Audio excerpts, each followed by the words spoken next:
दोस्तों आज हम बात करेंगे एक इंटरेस्टिंग फेस ऑफ के बारे में जो कि होने वाली है तो मोस्ट पावरफुल और पॉपुलर हीरोज के बीच में। जी हाँ गाइस, मैं बात कर रहा हूँ एमसीयू के स्पाइडरमैन वर्सेस डीसी के ब्लू बीटल की। दोनों ही कैरेक्टर्स अपने अपने यूनिवर्स में काफी बड़े बड़े कारनामे कर चुके हैं। तो चलिए एक डिटेल्ड कंपैरिजन करते हैं इनकी पावर्स और एबिलिटीज का और डिसाइड करते हैं कि इन दोनों की बैटल का विनर कौन होगा। साथ ही ये भी बात करेंगे कि ब्लू बीटल की फाइट अगर स्पाइडरमैन के दूसरे वर्जन यानी कॉमिक बुक वाले स्पाइडी या फिर सोनी के स्पाइडरमैन से होती है तो फाइट का रिजल्ट क्या होगा। सो गाइस, वीडियो काफी मजेदार होने वाली है, एंड तक जरूर देखना। लेकिन उससे पहले चैनल को सब्सक्राइब नहीं किया है तो यार सब्सक्राइब कर दो, क्योंकि मैं आपके लिए ऐसी कमाल की वीडियोस लाता रहता हूँ। सो गाइस, सबसे पहले बात करते हैं ब्लू बीटल की। सो गाइस, ये स्टोरी एक मैक्सिकन अमेरिकन टीनेज लड़के की है जिसका नाम जेमी रैस होता है। एक दिन उसे एक एलियन स्क्रैप मिलता है जो कि उसके बैक पर अटैच हो जाता है और उसे एक आर्मर्ड हीरो बना देता है। वेल गाइस, आपको बता दो कि स्क्रैप ओरिजिनली एक एलियन वेपन होता है जिसे अपने होस्ट को कंट्रोल करने के लिए डिजाइन किया गया था, लेकिन जैमी अपने विल पावर से उसे कंट्रोल कर पाता है। वैसे गाइस, एक चीज और बता दो कि वो ये है कि जैमी थर्ड ब्लू बीटल होता है, मतलब कि जैमी से पहले 2 ब्लू बीटल रह चुके हैं। खैर, उनके बारे में किसी और वीडियो में बात करेंगे। सो गाइस, आगे बात करूं इसकी पावर्स और एबिलिटीज की, तो जैमी को स्क्रैप की पावर से एक एलियन टेक्नोलॉजी का आर्मर मिलता है जो कि उसको कॉम्बैट में हेल्प करता है। ब्लू बीटल का ये आर्मर काफी टफ होता है जो जैमी को बुलेट्स, एक्सप्लोजन और एक्सट्रीम टेम्परेचर से प्रोटेक्ट करता है। स्क्रैप के सूट से जैमी किसी भी सिचुएशन के लिए एडवांस वेपन और शील्ड भी बना सकता है। इस सूट की हेल्प से ब्लू बीटल एनर्जी ब्लास्ट को फायर कर सकता है जो कि काफी पावरफुल होती है। साथ ही वो उड़ भी सकता है। स्क्रैप को यूज करके जैमी किसी भी टेक्नोलॉजी को हैक और कंट्रोल कर सकता है। साथ ही ब्लू बीटल का आर्मर खुद को रिपेयर कर सकता है और जैमी को परमानेंट इंजरी से प्रोटेक्ट करता है। इस आर्मर की एक और खास बात है कि इस आर्मर में एक एआई होता है जो कि जैमी को एडवाइस देती है और बैटलफील्ड में सिचुएशन को एनालाइज करने में जैमी की हेल्प करती है। बात करूं कुछ बिगेस्ट फीस्ट की, तो जैमी ने ब्लैक बीटल के अगेंस्ट एक बड़ी बैटल लड़ी थी। आपको बता दूं कि ब्लैक बीटल रीच का एक और पावरफुल एजेंट होता है जो कि जैमी को मारकर अर्थ को इन्वेड करना चाहता था, पर जैमी ने अपनी क्लेवर स्ट्रेटजी और डिटर्मिनेशन के साथ उसे हरा दिया था। वेल गाइस, रीच का नाम आया है तो आपको बता दो कि द रीच वही है जिसने इस स्क्रैप को बनाया होता है और उसका मकसद था कि इस स्क्रैप की हेल्प से वो अर्थ पर इन्वेड करना चाहता था। पर ब्लू बीटल रीच से फाइट करता है और उसे हरा कर उसके प्लान को फेल कर देता है। वह इस बैटल में जैमी की लीडरशिप और स्ट्रेंथ की फुल पोटेंशियल दिखाई दी थी। जैमी रेस ने डीसी कॉमिक्स के बड़े क्रॉसओवर इवेंट इन्फिनाइट क्राइसिस में भी एक क्रूशल रोल प्ले किया था, जहां उसने यूनिवर्स को डिस्ट्रक्शन से बचाने में हीरोज की मदद की थी। जैमी ने अपनी एबिलिटीज के साथ साथ टीन टाइटंस और कभी कभी जस्टिस लीग के साथ भी बड़ी बैटल्स लड़ी हैं, जहां उसने अर्थ को एलियन थ्रेट्स और सुपर विलन से बचाने में इम्पोर्टेंट रोल प्ले किया था। सो गाइस, ब्लू बीटल एक मॉडर्न सुपर हीरो है जिसमें एलियन टेक और ह्यूमन विल के कॉम्बिनेशन को दिखाया गया है। इस कैरेक्टर की जर्नी सिर्फ पावर्स के बारे में नहीं है, बल्कि उसमें अपने मोरल वैल्यूज और अपनी रिस्पॉन्सिबिलिटी को समझने की भी कहानी होती है। वेल गाइस, इस मोरल वैल्यूज पर रिस्पॉन्सिबिलिटी अपना स्पाइडरमैन भी निभाता है जो कि इस वीडियो में ब्लू बीटल के अगेंस्ट है। आपको बता दो कि अपनी मोरल वैल्यूज और रिस्पॉन्सिबिलिटी के चक्कर में स्पाइडरमैन ने कई सारे सैक्रिफाइस भी किए हैं। आज की डेट में शायद ही कोई होगा जो कि स्पाइडरमैन को नहीं जानता होगा। पीटर पार्कर नाम का एक नॉर्मल टीनेजर लड़के की लाइफ तब बदल जाती है जब उसे एक रेडियो एक्टिव स्पाइडर ने काट लिया था और उस इंसिडेंट के बाद उसमें स्पाइडर लाइक एबिलिटीज आ जाती हैं और साथ ही कई सारी और सुपर पावर्स भी मिलती हैं। पीटर के पास इनहैंस स्ट्रेंथ होती है जो कि उसे नॉर्मल ह्यूमंस के कंपैरिजन में काफी ज्यादा पावरफुल बनाती है। पीटर को स्पाइडर सेंस की एक यूनिक एबिलिटी मिलती है जिससे कि उसे आने वाले खतरे का पहले से ही पता चल जाता है। इसी के साथ ही पीटर ने खुद अपने वेब शूटर भी बनाए हैं जो कि उसे वेब स्विंगिंग एनिमीज को ट्रैप करने और फाइटिंग में हेल्प करते हैं। स्पाइडरमैन के रिफ्लेक्सेस और एबिलिटीज उससे हैंड टू हैंड कॉम्बैट में ऑलमोस्ट अनबीटेबल बनाते हैं।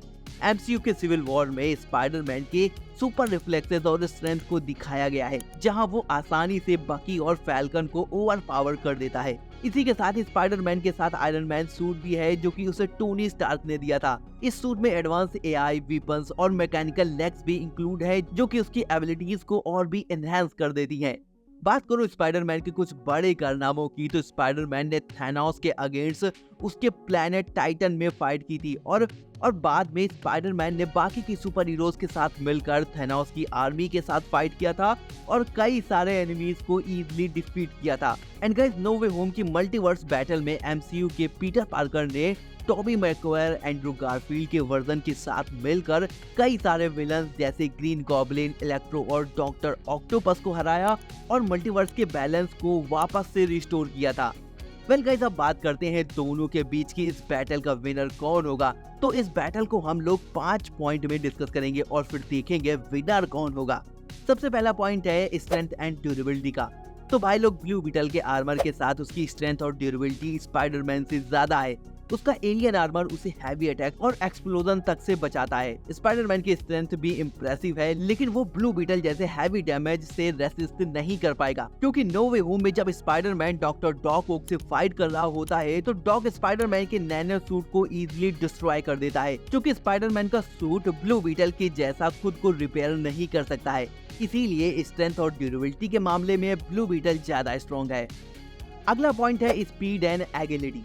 तो गाइस, स्पाइडरमैन की स्पीड और रिफ्लेक्सेस अनमैच्ड हैं। साथ ही उसके स्पाइडर सेंसेस उसके हर अटैक से पहले ही फील करने में मदद करते हैं, जो कि उसे ब्लू बीटल के वेपन से बचाने में काफी इफेक्टिव साबित होंगे। वेल, ब्लू बीटल के पास फ्लाइट का एडवांटेज है, जो कि स्पीड को एरियल कॉम्बैट में बूस्ट देता है, लेकिन ग्राउंड कॉम्बैट में स्पाइडरमैन ज्यादा पावरफुल रहेगा। गाइस, नेक्स्ट पॉइंट है technology versus intellect. Blue Beetle के पास टेक्नोपैथी है, जो कि स्पाइडरमैन के वेब शूटर्स और बाकी वेपन्स को हैक करने की एबिलिटीज दे सकती है, लेकिन स्पाइडरमैन का जीनियस इंटेलिजेंस उसे न्यू स्ट्रेटजीज बनाने का एडवांटेज देता है। स्पेशली अगर वो ब्लू बीटल की एलियन टेक को समझ ले तो उसे डिफीट करना उसके लिए कोई मुश्किल काम नहीं होगा। फोर्थ पॉइंट है versatility and weapons. Blue Beetle के पास एनर्जी ब्लास्ट शील्ड्स और सेफ शिफ्टिंग वाले वेपन्स हैं, जो कि उसे ज्यादा वर्सेटाइल बनाते हैं। वो लॉन्ग रेंज और क्लोज कॉम्बैट दोनों में पावरफुल है और स्पाइडरमैन के आयरन स्पाइडर सूट में भी कई सारे एडवांस वेपन्स और फाइटिंग मोड्स जैसे हैं कि इंस्टेंट किल मोड, लेकिन फिर भी स्पाइडरमैन के पास उतनी वैरायटी नहीं है जितनी की ब्लू बीटल के वेपन्स में है। लास्ट पॉइंट है फाइटिंग एंड एक्सपीरियंस। तो भाई लोग, ये सबसे इम्पोर्टेंट पॉइंट है, क्योंकि भले ही आपके पास कितने भी एडवांस वेपन क्यों ना हो, लेकिन अगर आपके पास फाइटिंग एक्सपीरियंस नहीं है तो कोई भी वेपन का यूज आप सही तरीके से नहीं कर सकते हो। ब्लू बीटल के पास एडवांस वेपनरी सिस्टम तो है, लेकिन उसका फाइटिंग एक्सपीरियंस स्पाइडरमैन के कंपैरिजन में काफी कम है। कॉमिक्स में स्पाइडरमैन ने कई सारे विलन्स को अकेले तो हराया ही है, साथ ही एमसीयू के स्पाइडरमैन के पास भी अच्छा खासा फाइटिंग एक्सपीरियंस भी है। उसने मिस्टीरियो जैसे पावरफुल विलन को अकेले ही हरा चुका है। नो वे होम में उसने डॉक्टर डॉक ओक के मैकेनिकल आर्म को हैक कर लिया था एंड ग्रीन गॉब्लिन को भी उसने कड़ी टक्कर देकर हरा दिया था। अपने इंस्टेंट किल मोड की हेल्प से स्पाइडरमैन ने थैनोस की आर्मी के कई सारे आउटराइडर्स को भी मार दिया था। सो गाइस, एक्सपीरियंस के मामले में स्पाइडरमैन ब्लू बीटल से आगे निकल जाता है। सो गाइस, अब बात करते हैं कि इस इंटेंस फाइट का विनर कौन होगा। तो भाई लोग, ये फाइट काफी क्लोज होगी। ब्लू बीटल का एडवांस एलियन टेक और पावर वर्सेटैलिटी उसको स्पाइडरमैन पर एक अपर हैंड देती है। अगर जेमी रेस अपने स्क्रैप को फुल पोटेंशियल से यूज करेगा तो स्पाइडरमैन को काफी टफ फाइट मिलेगी, लेकिन अगर स्पाइडरमैन आयरन स्पाइडर सूट के साथ अपने इंटेलिजेंस और अपने स्पाइडर सेंसेस का अच्छे से यूज करे तो वो ब्लू बीटल के अगेंस्ट सरवाइव कर जाएगा और अपने एक्सपीरियंस और स्पीड के दम पर वो ब्लू बीटल को हरा भी सकता है। पर अगर वही स्पाइडरमैन के पास उसका आयरन स्पाइडर सूट नहीं होता है, या फिर ब्लू बीटल की फाइट कॉमिक्स वाले स्पाइडरमैन के वर्जन से होती है, या फिर ब्लू बीटल टॉबी मैकवायर और एंड्रू गारफील्ड वाले स्पाइडरमैन से फाइट करता है, तो इस बैटल में ब्लू बीटल जीत जाएगा। भले ही इन सभी स्पाइडरमैन के पास अच्छी स्पीड और वेब शूटर्स है, लेकिन कहीं न कहीं ये सभी स्पाइडरमैन ब्लू बीटल के आगे कम पावरफुल हैं। जैसे कि टॉबी मैकवायर के स्पाइडरमैन के पास अच्छी स्पीड है, लेकिन उसके ऑर्गेनिक वेब शूटर्स उतने पावरफुल नहीं है कि ब्लू बीटल के पास इम्पैक्ट डाल सके। वहीं एंड्रू गारफील्ड वाले स्पाइडरमैन के पास किसी भी एलियन टेक से फाइटिंग का कोई एक्सपीरियंस नहीं है। ये भी ब्लू बीटल को टक्कर नहीं दे पाएगा, क्योंकि ब्लू बीटल के पास ओवरऑल ज्यादा एडवांस टेक्नोलॉजी, पावरफुल वेपन्स और बेटर डिफेंस सिस्टम है, इसीलिए उसके विनिंग चांसेस ज्यादा है। सो गाइस, आपका क्या सोचना है इस फाइट के बारे में मुझे कमेंट में जरूर बताना। हो सकता है कि किसी कैरेक्टर के बारे में मैंने कोई डिटेल्स मिस कर दी हो, तो वो भी मुझे कमेंट में जरूर बताना, मुझे काफी अच्छा लगेगा। बाकी वीडियो पसंद आई हो तो वीडियो को लाइक कर देना, चैनल को सब्सक्राइब कर देना, क्योंकि मैं आपके लिए ऐसी मजेदार वीडियोस लाता रहता हूँ। सो गाइस, मिलता हूँ आपको एक और न्यू अमेजिंग वीडियो के साथ। Till then be safe, bye.